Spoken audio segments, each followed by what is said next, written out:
Praise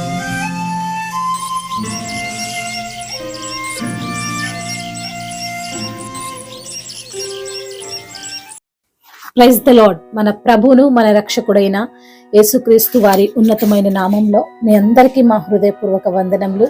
మీరందరూ దేవుని యొక్క కృపలో వర్ధిల్లుతున్నారని మిమ్మల్ని బట్టి మేము ఎంతగానో దేవుని స్తుతిస్తున్నాం.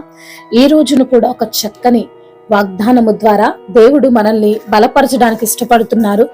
ఆ యొక్క వాగ్దానాన్ని మనము ధ్యానం చేసుకుందాం. కీర్తనల గ్రంథము 9వ కీర్తన 12వ చరణం. బాధపరచబడు వారిని జ్ఞాపకము చేసుకును, వారి మొరను ఆయన మరువడు. హల్లెలూయా. బాధపరచబడు వారిని ఆయన జ్ఞాపకం చేసుకునేటువంటి దేవుడు, వారిని ఎప్పుడు కూడా మరచిపోయినటువంటి దేవుడు, మనము నమ్ముకున్నటువంటి దేవుడు.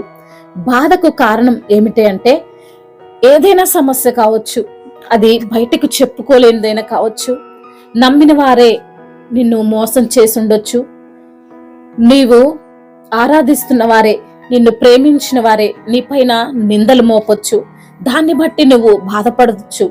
అయితే నీ బాధకు కారణం ఏదైనా గాని ఈ రోజున నువ్వు పడుతున్నటువంటి బాధను ఎవరు కూడా చూడట్లేదని, ఎవరు కూడా సహాయం చేయట్లేదని నువ్వు అనుకోవచ్చు.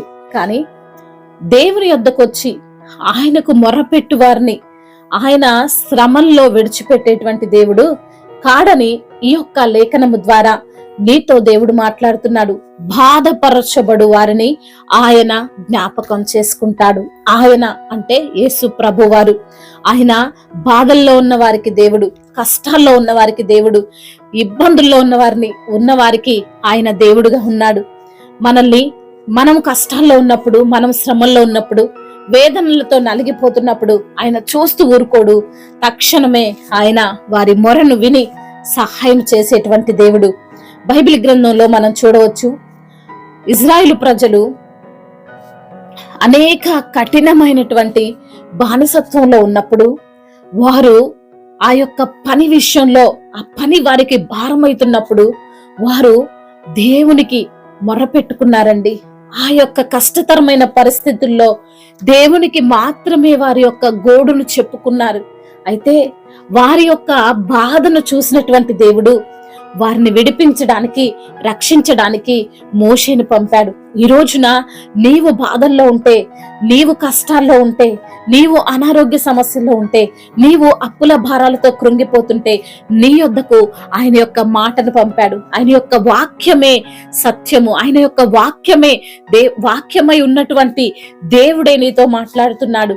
నిన్ను ఆ శ్రమల్లో నుంచి విడిపిస్తాడు, నిన్ను కూడా ఆ కష్టతరమైన పరిస్థితిలోంచి విడిపిస్తాడు. మరి ఒంటరిగా ఉన్నవారు, ఎవరు దీనులుగా ఉంటారో, ఎవరు అనాథలుగా ఉంటారో, ఎవరైతే కష్టములో ఉంటారో వారిని ఖచ్చితంగా దేవుడు పైకి లేవనెత్తి వారు పెడుతున్నటువంటి మొరను ఆయన ఆలకించి సమాధానము అనుగ్రహిస్తానని ఈ రోజున తన యొక్క వాక్కు ద్వారా మనతో దేవుడు మాట్లాడుతున్నాడు. మరి నీ బాధకి కారణం ఏదైనా దేవునికి నువ్వు మొరపెట్టు. ఆయన తప్పకుండా నీకు సమాధానం ఇస్తాడు. ఆయన నిన్ను ఖచ్చితంగా ఆదుకుంటాడు. నీ దుఃఖకరమైన పరిస్థితులు తీసివేసి సంతోషాన్ని, సమాధానాన్ని దేవుడు నీకు అనుగ్రహిస్తారు. ఈ యొక్క లేఖనమును బట్టి ప్రార్థన చేసుకుందాం. ప్రార్థన. మహాశక్తి సంపన్నుడా, మహోన్నతుడా, కృపా కనికరములు కలిగిన దేవా, మీకు వందనాలయ్య, స్తోత్రాలు. అవునయ్యా, బాధపరచబడు వారిని మీరు జ్ఞాపకం చేసుకొని వారి యొక్క మొరలకు తప్పకుండా మీరు సహాయం చేస్తారని, వారి మొరలను మీరు ఆలకించి వారికి సమాధానమును అనుగ్రహిస్తారని, ఈ రోజున అనారోగ్యముతో బాధించబడుతున్న వారు, సమస్యలతో కష్టాలతో కృంగిపోతున్న వారు, ఆర్థిక పరమైన ఇబ్బందులతో నలిగిపోతున్న వారి యొక్క మొరను విని తప్పకుండా వారికి మీరు సహాయం చేస్తారని తండ్రి లేఖనము ద్వారా తండ్రి బిడ్డలతో మీరు మాట్లాడారు ప్రభా. అయా, వారికి ఉన్న ఆ యొక్క అప్పుల ఊబిలో నుండి వారిని మీరు లేవనెత్తండి. అనారోగ్యకరమైనటువంటి పరిస్థితులు యేసు నామములో కొట్టివేయండి. మీ రక్తము చేత వారిని కడిగి పరిశుద్ధపరచండి. ఈ రోజున ఏ పనైతే బిడ్డలు చేసుకుంటున్నారో ఆ పనులన్నిటిలో ప్రభా వారిని తండ్రి మీరు ఆశీర్వదించండి. వారి చేతుల కష్టార్జితాన్ని ఆశీర్వదించండి. వారి ప్రయాణాల్లో తండ్రి వారు క్షేమకరంగా ఆ ప్రయాణము వారికి ఉండునట్లుగా సహాయము చేయమని తండ్రి మహిమ, ఘనత, ప్రభావములు మీరు మాత్రమే పొందుకోమని నజరేయుడైన యేసుక్రీస్తు వారి నామంలో ఈ ప్రార్థనను అడిగి వేడుకొని పొందుకొని ఉన్నాము మా ప్రియ పరలోకపు తండ్రి. ఆమేన్. దేవుడు మిమ్మల్ని దీవించి బలపరచి స్థిరపరచునుగాక.